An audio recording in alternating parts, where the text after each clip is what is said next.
우리 한 사람 한 사람을 세밀하게 특별하게 살피시고 인도하시는 우리 주님의 은혜와 평강이 우리 2부 예배에 나오신 모든 성도님들 심령과 가정에 넘치시기를 축복합니다. 오늘 말씀의 제목을 보셨습니까? 하나님께 속한 순간 삶은 예배가 된다입니다. 우리는 예배자입니다. 지금도 예배하고 있고 하나님은 예배하시기를 기뻐하시고 예배를 통해서 우리 삶에 하나님께서 약속하신 인생의 모든 복이 쏟아 부어지는 그 순간이 바로 예배입니다. 그 예배자로 사는 것이 우리에게는 가장 큰 행복입니다. 그 예배가 언제 일어나는가? 하나님께 속하는 순간 진정한 예배가 일어나는 것을 말씀하고 있습니다. 한 주간 동안 어떻게 지내셨습니까? 바쁘게 산다고 요즘 많은 분들이 이렇게 입에 달고 삽니다. 학생들도 바쁩니다. 바쁘죠? 네, 학생들 바빠요. 어린아이들도 바쁘고 많이 이게 무슨 일인지 우리가 많은 일을 지금 지고 살아가고 있습니다. 그래서 바쁘다 보니까 마음이 좀 혼란합니다. 마음이 정리가 잘 되지 않는 경우도 참 많습니다.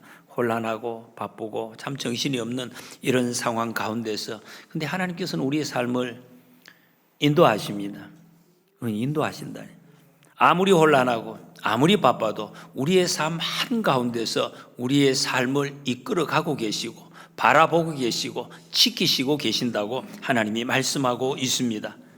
그 와중에 여러분, 그 바쁜 와중에도 하나님께서는 우리의 예배 받으시기를 원하시는 하나님이신 줄 믿습니다. 오늘 1절, 2절에 보면 모세가 장막 세우기를 끝내고 그것에 기름을 발라 거룩히 구별하고 또 그 모든 기구와 제단과 그 모든 기물에 기름을 발라 거룩히 구별한 날에 이스라엘 지휘관들 곧 그들의 조상의 가문의 우두머리들이요 그 지파의 지휘관으로서 그 계수함을 받은 자에 감독된 자들이 헌물을 드렸으니 말씀합니다.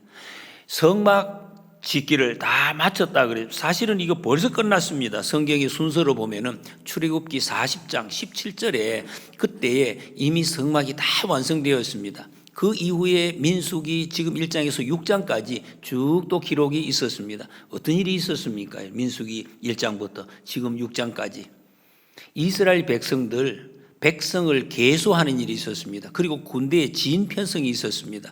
백성을 계수하고 진을 편성한다는 것은 전쟁을 대비하는 것입니다. 전쟁을 하기 위해서. 지금 이스라엘 백성들은 한 250만 명 정도 되는 인구가 광야를 가고 있습니다. 흩어져 있습니다. 사방에 어떤 적이 쳐들어올지 알지 못하는 정말 불안하고 이 두려운 순간 상당히 혼란한 거죠. 아이들, 어른들 다 있는데 얼마나 지금 어지럽겠습니까? 어수선합니다. 전쟁을 대비하는. 광야를 사실은 간다는 그 자체가 전쟁이라고 할 수가 있습니다. 매 순간 전쟁이죠. 우리 인생을 비유하고 있습니다. 우리가 광야를 걸어가면서 언제 적들이 나를 해코지할지 알 수 없는 전쟁과 같은 인생길을 우리는 걸어가고 있다. 이렇게도 볼 수가 있습니다. 그런데 하나님께서 이런 어수선한 상황 속에 굉장히 불안합니다. 여러분 사람들이 바쁘다, 어수선하다 그러면 뭘 하자 그러면 자꾸 핑계를 대고 어수선하기 때문에 무섭기 때문에 바쁘기 때문에 못한다고 그러면 특히 예배 그런데 하나님께서는 이렇게 어수선한 이스라엘 백성들 한가운데 성막을 짓게 하셨습니다. 성막, 하나님과 만나는 자리, 하나님께 예배하는 장소, 그 자리를 만들어 주셨다는 것입니다. 성막이 거룩함, 어수선함 이게 같이 있습니다. 한 자리에 있습니다. 거룩한 어수선함. 여러분 그렇게 볼 때 우리 예배의 개념을 우리가 잘 다시 한번 정리할 수가 있습니다. 우리 자녀들, 우리 청청부 친구들은 조금 낫습니다만 우리 꿈미 친구들하고 예배할 때 약간 좀 어수선한 면이 있습니다. 자꾸 왔다 갔다 하고 그런데 여러분 이 아름다운 모습입니다. 어수선한 거룩함, 하나님이 기쁘게 받으시는 예배의 모습이라는 것입니다. 지금 우리 친구들 조는 친구들도 있는데 괜찮아요. 피곤한데 졸아야지 어떻게 졸 수도 있고 어수선하지만 그러나 이 속에 거룩함이 있다는 것 우리는 그걸 또 영적인 눈으로 볼 수가 있어야 됩니다.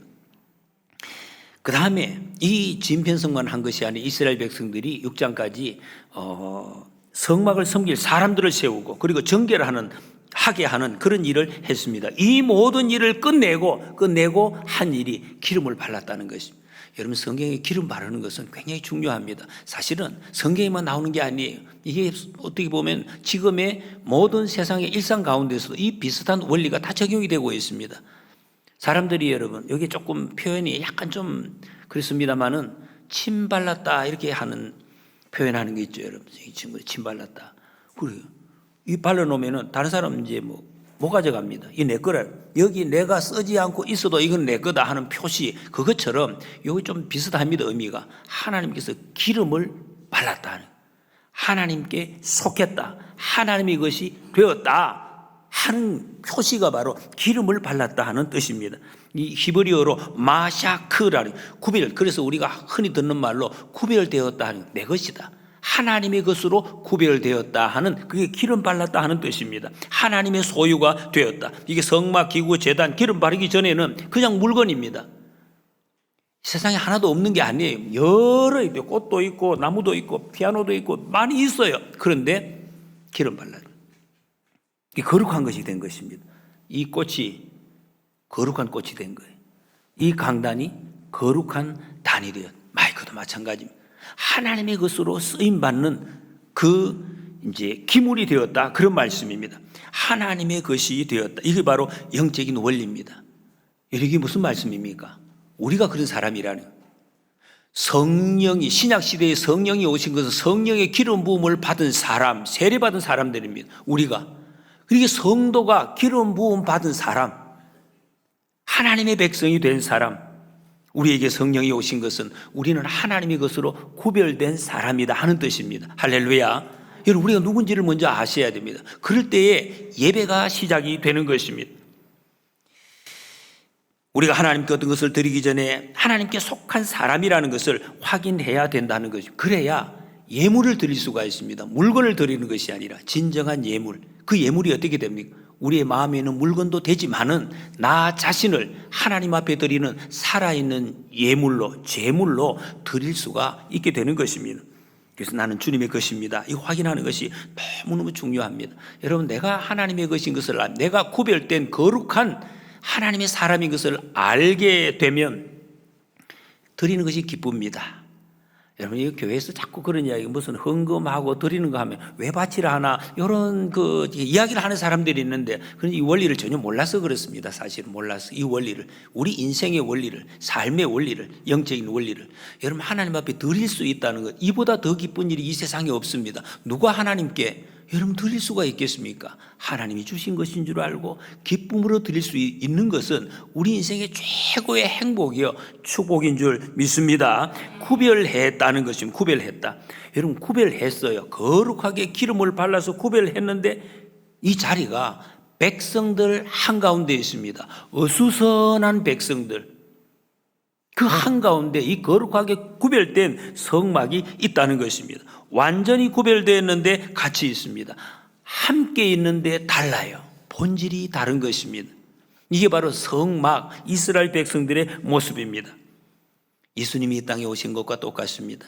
예수님은 하나님의 아들, 거룩하신 분입니다. 죄 없으신 분, 구별된 분인데, 그런데 이 세상 한가운데, 우리 가운데 오시었습니다. 그 예수님께서 우리에게 성령을 주셨습니다. 우리의 마음속에 성령을 주심으로 우리도 어수선한 세상 가운데, 죄악 가운데 살아가고 있지만 구별된 백성으로 살게 된 것입니다. 그래서 빌립보서에서는 우리 성도의 정체성을 우리의 시민권이 하늘에 있다, 이렇게 말씀을 하고 있습니다. 이 세상에 살지만 우리의 세계관, 가치관은 다른 사람들과 다르게 살아가는 사람, 가치 있는데 다르게 사는 사람, 이게 성도의 모습입니다. 그래서 성도에게는 능력이 나타난다는 거예요. 하나님의 축복이 임한다, 그런 말씀입니다. 성령님을 우리 안에 보내주셔서 우리를 하나님이 계시는 성전으로 만들어 주셨다는 것입니다. 그럼 지금 여기서는 여러분 성막입니다. 요 뒤에도 계속 나오지만은 옮겨 다닐 수 있는 성막, 하나님이 계시는 거룩한 곳인데 옮겨 다닐 수 있는 성막으로 우리를 불러 주셨다는 것입니다. 여러분, 우리 속에 성령이 계십니다. 여러분 마음속에 성령님이 오셨습니다. 성령님이 여러분 마음속에 계셔요. 성령님이 여러분 마음속에 계시면 어떻습니까? 좋겠습니까?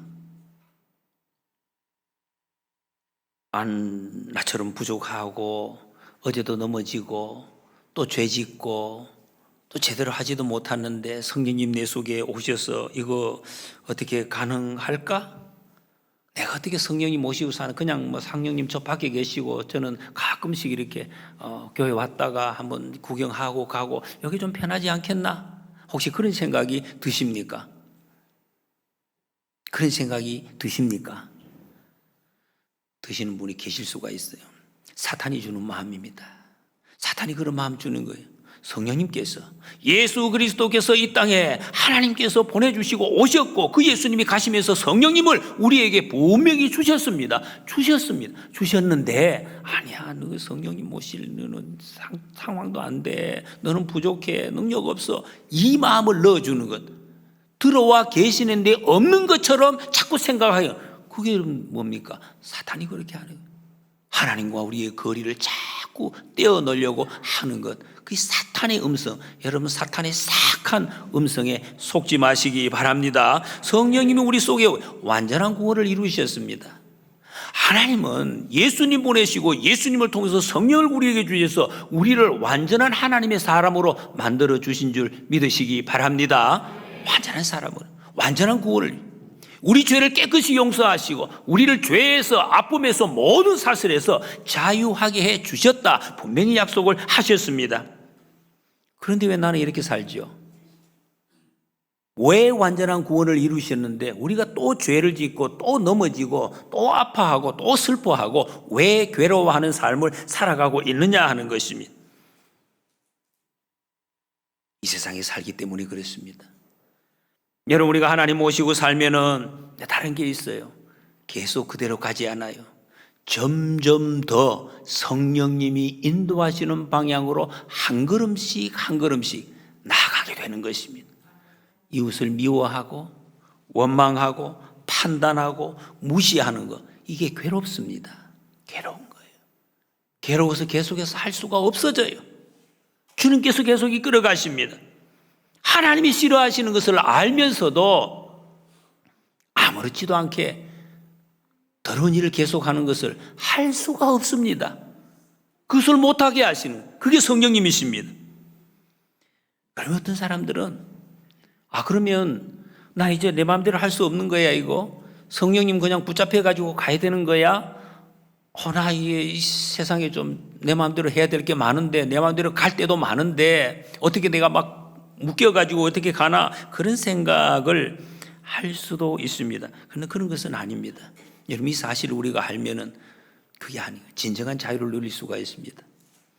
욕심과 분노와 비교하고 중독, 끌려가고 원망하고 불평하는, 여러분, 우리 입술에서 나오는 그 원망, 불평, 끊임없이 나도 모르게 쏟아져 나오는 그 욕심과 더러운 것, 그러면서도 여러분 자기는 자기 마음대로 한다고 자유가, 그게 자유입니까?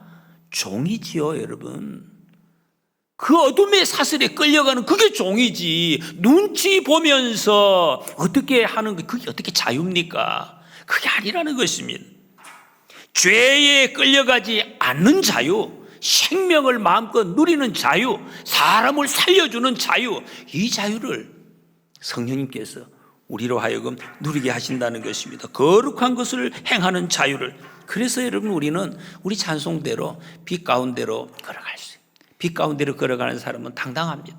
어둠 가운데 걸어가는 사람은 눈치 보면서 이 자유가 없습니다.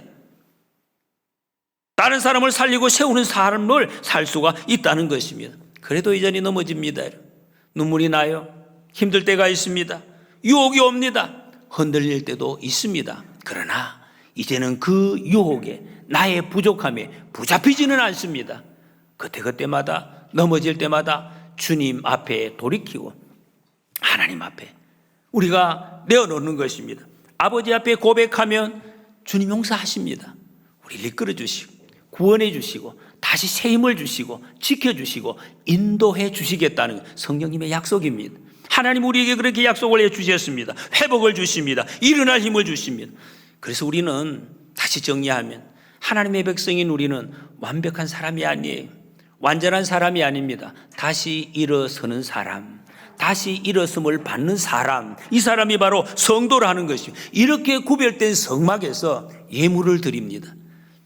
예물을 드리게 된다는 거예요. 여러분, 이 오늘 말씀이 큰 주제는 기름 바름과 예물 드리는 것입니다. 하나님 앞에 기름을 바르고 거룩하게 된 사람, 기쁨으로 예물을 드리게 됩니다. 이 예물을 드리는데 족장 2명 대표입니다. 각 지파에 2명당 덮개 있는 수레 하나씩, 그리고 각각 소 한 마리씩 이렇게 드렸다고 말씀하고 있습니다. 아이, 참 재미있지 않습니까, 여러분? 이 예물 내용이 덮개 있는 수레인데 덮개 있는 수레. 옛날이니까 이렇게 표현이고, 요즘으로 말하면 정말 우리 차입니다. 봉고차처럼 이렇게 덮개가 있는, 그냥 트럭이 아니라 덮개 있는 수레. 이거를 각 대표 2사람당 한 대씩 이렇게 하고, 그리고 소는 각 1인당 한 마리씩, 그러니까 한 수레에 소 2마리가 이렇게 끌 수 있도록 이거를 예물로 드렸다는 것입니다. 그리고 5절에 보면 그것을 그들에게서 받아 레위인에게 주어 각기 직임대로 회막 봉사에 쓰게 할지니라 그랬습니다. 예물을 드리기 전에는 자기 소라고 할 수 있었겠죠. 근데 예물을 드린 다음에는 하나님의 소유가 된 것입니다. 하나님의 일에, 하나님의 드려진 것은 하나님의 일에 쓰임을 받아야 되는 것입니다. 여러분, 예물을 드리는 거, 요 개념, 이걸 우리가 잘 아셔야 됩니다. 우리가 교회에서도 이게 헌물을 드리고 예물을 드리는 경우가 있는데, 어떤 분들은 이 헌금을 하고는 내가 헌금했는데 어디 썼느냐, 뭐 이런 분이 우리 교회는 안 계셔요. 그런 분이 계셔요. 여러분, 헌금은 그런 거 아닙니다. 내가 이거 헌금했는데 어디가 뭐 누가 썼어. 그런 게 아니에요. 그거 헌금이 아니에요. 그건 예물이 하나님의 것입니다. 하나님께 드리는 것, 하나님께 드린 것, 하나님이 하나님의 뜻대로 사용하시는 것입니다. 그래서 이 수레 6과 소 12 성막에서 이 봉사 레위인들에게 다 나누어 주게 했다는 것입니다. 여러분, 이 수레는 이동을 위한 것입니다. 바로 이어지는 말씀입니다. 어디를 가든지 성막이 함께 하도록 이렇게 하셨습니다. 그리고 레위인들은 세 야들이 있었습니다. 종족이 게르손, 고앗, 므라리 종족이 있는데 이들에게 나누어 주었다 그랬습니다. 게르손에게 수레 2, 소 4, 그리고 므라리에게는 수레 4, 소 8, 고앗 자손에게는 아무것도 없었습니다. 왜 이렇게 차별이 있습니까? 4, 2, 또 이렇게 아무것도 없이.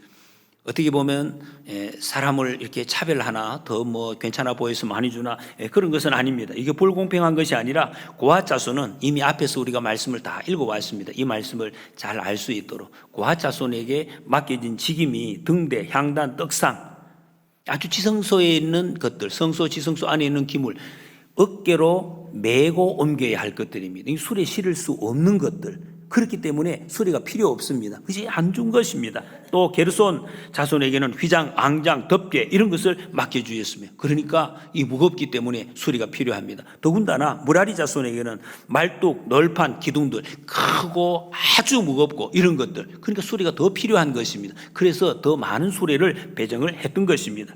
그러니까 역할은 다 달라요. 하는 일은 다르지만은 그 중요성은 다 똑같은 것입니다. 지금 우리가 섬기는 것도 마찬가지입니다. 여러분, 다 섬기는 방법과 모습이 다르지만 하나님이 보시는 소중함은 다 똑같은 것이다. 똑같이 받으신다. 이런 말씀입니다.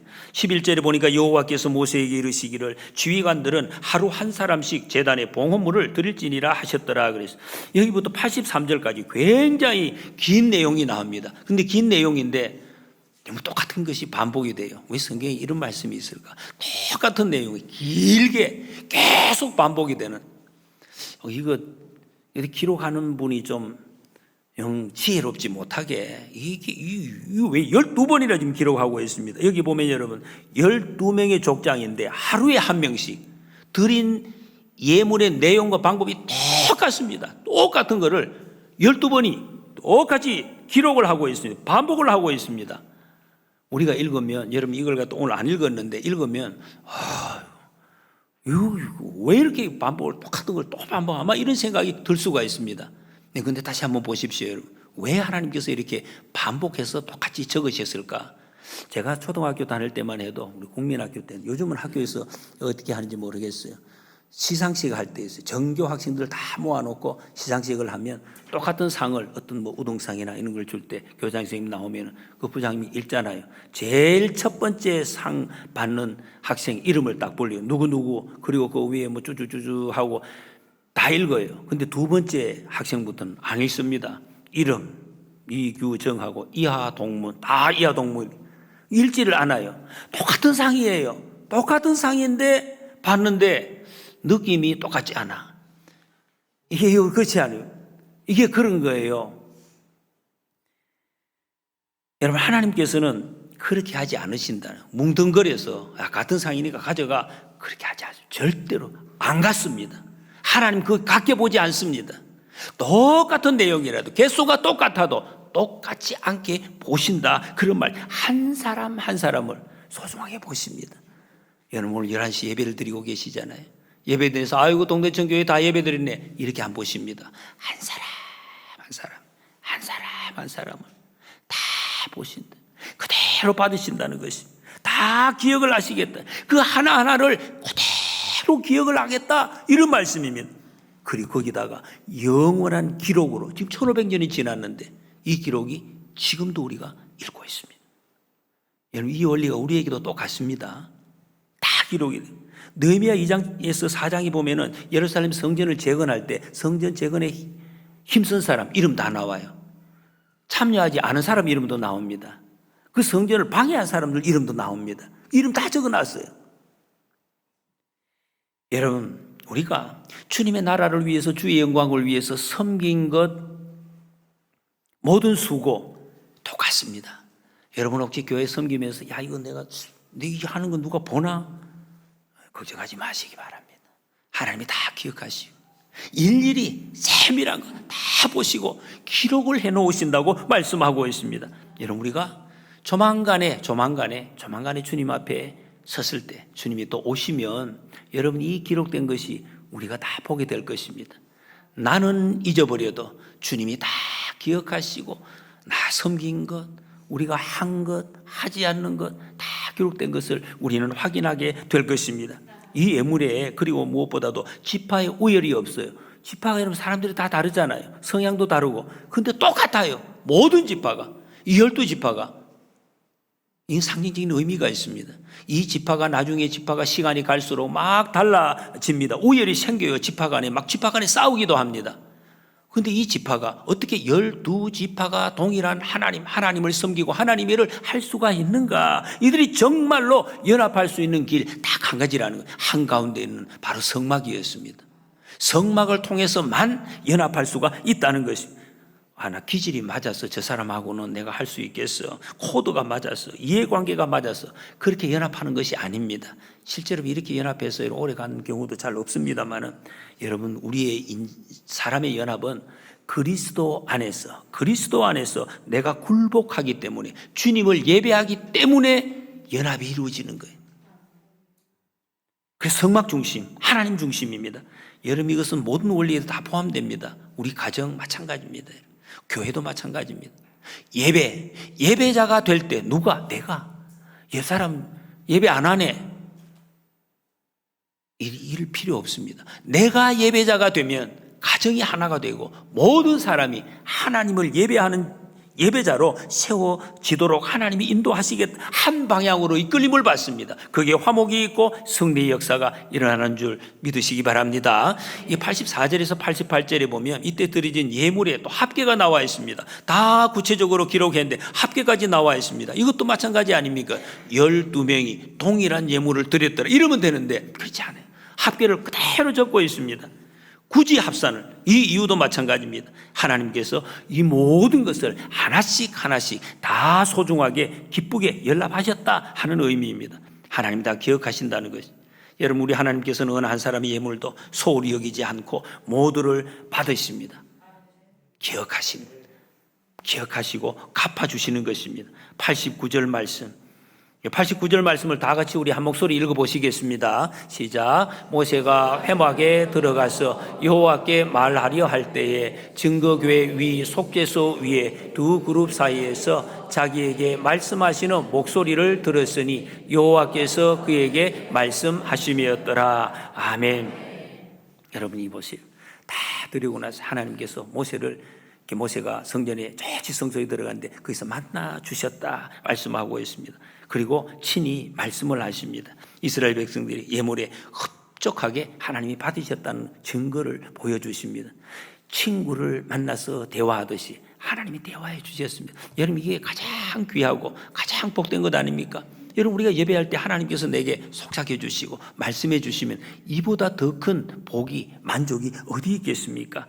이런 복을 받았습니다. 여러분, 이렇게 가까이 계신 하나님, 이렇게 내 가까이 계시는데, 이렇게 말씀해 주시는데 무엇을 들어주시지 않겠습니까? 어떤 것을, 하나님 우리의 소원을 들어주시지 않겠는가 하는 것입니다. 여러분, 이 하나님께서 이스라엘 백성들을 이제 인도해 가십니다. 동행해 주십니다. 하나님께 속한 인생 절대로 평범하게 끝나지 않습니다. 여러분, 우리는 성령님이 우리에게 이미 오셨습니다. 성령님이 오셨어요. 완전한 구원을 이루셨습니다. 그러니까 두려워할 것이 없습니다. 역사가 일어나게 되어져 있습니다. 하나님이 힘 주십니다. 구원해 주십니다. 이기게 해 주십니다. 주님 앞에 예물을 드리며 가까이 나아가시는 우리가 되시기를 축복합니다. 그래서 실수해도 다시 일으킴을 받는 사람, 끝까지 하나님과 함께 가는 복된 성도의 길을 걸어가시기를 축복합니다.